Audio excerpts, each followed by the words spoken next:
Kume al tokko. Abbaa babu. Utuna gorsa jibba tokkoon qabu. Yee kume. Baricha maadhaa irraa of eegime. Yeessi lashii. Gorsa kee fuudheeraanis ishii. Haadha barii. Dhoksaa dubbii gooftaa adda baasii barii. Abbaa waggaarii. Ati subadhuuniif biyyi lafa.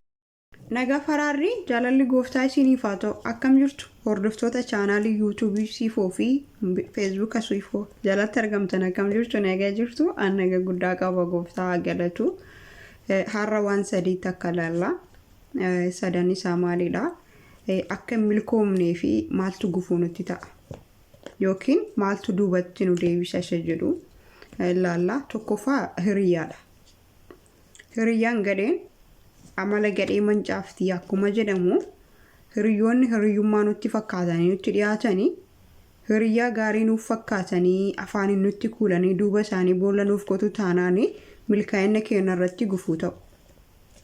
Obboleessa koo obboleettii koo hiriyyaa akkamii akka qabdu atumtuuf duuba deebi ilaali.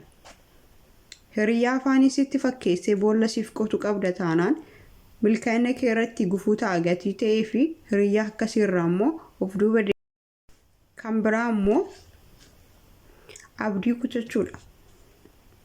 Waan tokko si'a tokko yookiin si'a lama yaallee dadhabnee gaafa abdii kutannee dhiisnu milkaa'ina keenyaan duddaaf garaa jirraa jechuudha. Milkaa'inni akka salphatti kan argamu miti. Gatii baay'ee qaba, kafaltii baay'ee qaba, ari'amuu baay'ee qaba, dadhabbii baay'ee qaba, qorumsa baay'ee qaba, abdii kutannaa baay'ee qaba, wantoota baay'ee qaba jechuudha. Milkaa'inatti deemuu fi ulaa milkaa'inaa bantee seenuu fi wantoota baay'ee si qunnaman immoo obsuun barbaachisaadha jechuudha.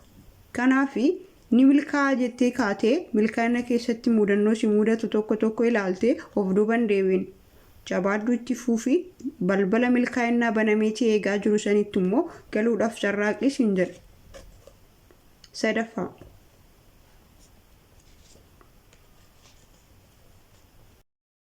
Sadaffaan immoo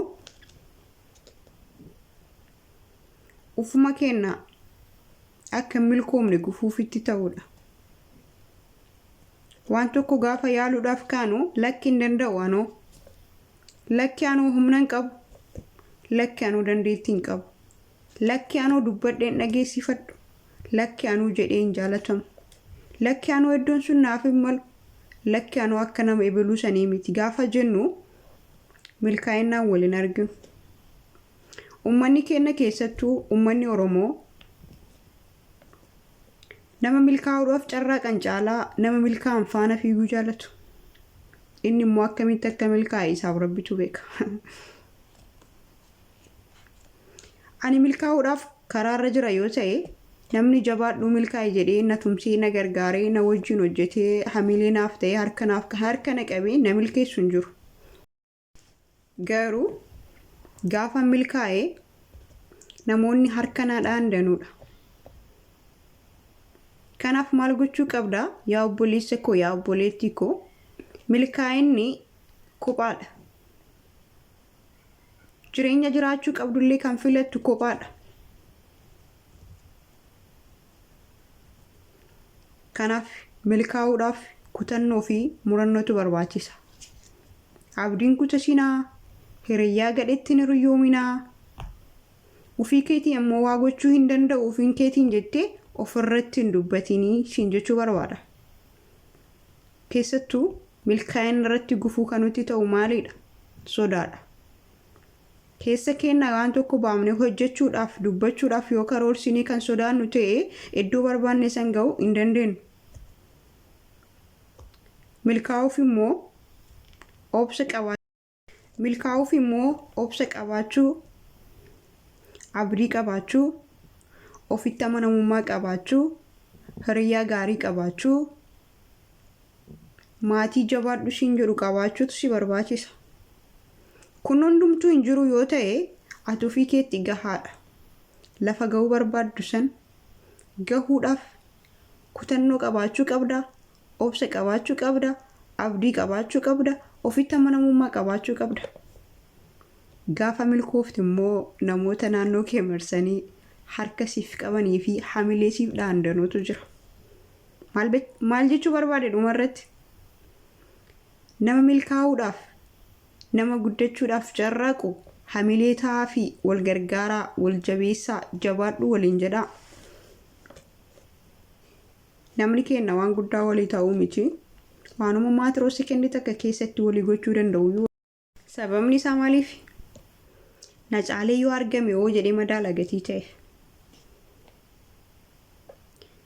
Obboleettiin koo, obboleessi koo inni ani waliin dhaladhee fi inni ani waliin hin dhalanne anaa garaagarummaa tokko hin qabu.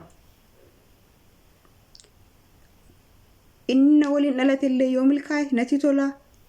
Inni iddoo biraatti dhalatellee yoo milkaa'e natti tola. Icciitiin milkaa'inaa immoo tokko isa kana. Nama milkaa'uutti gufuu hin taatu yoo ta'e milkaa'uuf karaarra jirta jechuudha. Nama milkaa'uuf carraaquu fi daandii yoo taate milkaa'uudhaaf daandii gubbaarra jirta jechuudha. Kanaaf daandiin milkaa'inaa tokkoffaanii dhaloota milkaa'aniif karaa ta'uudha. Obbolota koo qaalii milkaa'ina walii kennatti gufuu ta'uu osoo hin taane riqicha walii faataanu isiniin jedha. Guddaa immoo isin jaaladha. Inni hundumaa caalaa nama milkeessu immoo icciitiin milkaa'ina hundumaa immoo inni nama dubbadhee xumure hundumaa immoo kan caalu as keessa jira. Milkaa'inni guddaanii as keessa jira. Garaa duuba isaa miti, coraa isaa miti. Coraa isaa ilaalaniiti miti kan milkaan keessa isaa gaafa laaltee lixxu maal jedhaa? Maal dubbataa? Maal dhoogaa? Maal hojjedhu jedhaa? Maal dhiisi jedhaa? Maal immoo hojiitti jijjiiree jedha. Isa jedhu gaafa gadi fageenyaan keessa isaa qorannee dubbisnee ittiin jiraannu daandii milkaa'inaa harka qabnaa jechuudha. Nama sin kadhachiisu, nama sin gaafachiisu. Ufuma isaatii karaadha, ufuma isaatii dhugaa, ufuma isaatii jireenya. Kottaa.